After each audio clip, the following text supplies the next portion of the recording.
Sabi nga nila may Pilipino saan mang panig ng mundo at saan mang lugar naroroon, bitbit nila ang tradisyon nating mga Pinoy tuwing Pasko. Narito ang kwento ng Paskong Pinoy Abroad. Malayo man sa kani-kanilang pamilya dahil nasa iba't ibang panig ng mundo, bitbit pa rin ng ilan nating kababayan ang diwa ng Paskong Pinoy. Si Christine, 16 na taon nang naninirahan sa Sydney, Australia. Doon na siya nagkapamilya at nakapagtayo ng negosyo. Turing sa kanya ng ilang Pinoy roon, isang ina. Ang pagdiriwang nila ng Pasko, malayo sa nakasanayan sa Pilipinas. Mas masaya, mas magulo kasi mahilig tayo yung magki-Christmas hopping. Dito walang nagkakaraling eh. So yun talaga na-miss ko yung liveliness ng Pasko sa Pilipinas.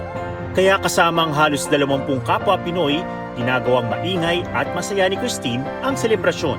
Nung nag-start ako ng cleaning business ko, ang mga nakakasama nga ay mga OFW o di kaya ay mga international students dito sa Sydney. Naisip ko na magtipon-tipon kaming lahat kahit papano maramdaman nila na may kasama sila dito sa Australia at hindi sila nag-iisa. Ibang-iba naman ang sitwasyon ni Sherry sa Middle East. Halos 7 taon na siyang nagtatrabaho roon bilang guro. At ganun katagal na ring hindi nakapagpapasko sa Pilipinas. Ordinaryong araw lang doon, ang December 25.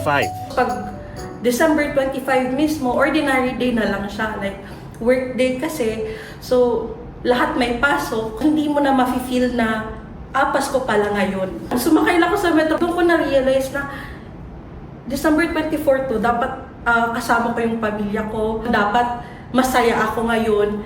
Kasi parang it feels empty. Dahil mag-isa lang sa tinutuluyan, mas ramdam ni Sherry ang lungkot. Ang ginagawa ko is Noche Buena na since 7 p.m. yun dito. Maaga pa. Nagvi-video call na ako sa kanila hanggang sa mag-12 a.m. Through video call lang makiki-Noche Buena ako sa kanila. Mabuti na lang at nandiyan ang mga kaibigan niyang Pinoy para ipagdiwang ang Kapaskuhan. Magbigay din kayo ng time para i-enjoy niyo yung Christmas season. And be with your friends para hindi niyo ma-feel na mag-isa kayo.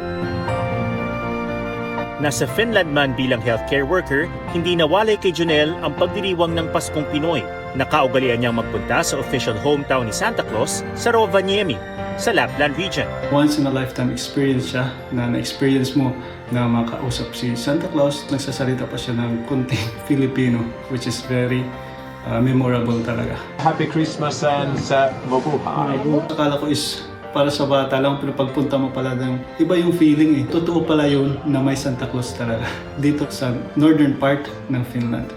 Kahit saan ka mang lupalot ng mundo, sa Santa Claus Village ka man, sa Pilipinas, i-acknowledge natin yung birth date ni Jesus, which is the true essence of celebrating Christmas. Malayo man sa kanilang mahal sa buhay ngayong Pasko, dala ni na Christine, Sherry at Jonel ang alaala at tunay na diwa ng Paskong Pinoy. Tandaan niyo na hindi kayo nag-iisa. Normal lang na maging malungkot. Normal lang na mamiss mo yung pamilya mo at yung mga tradisyon ninyo. Pero tandaan niyo na kahit saan pa kayo mapadpad o saan kayo mapunta, kailangan bitbit mo yung Paskong Pinoy sa puso mo.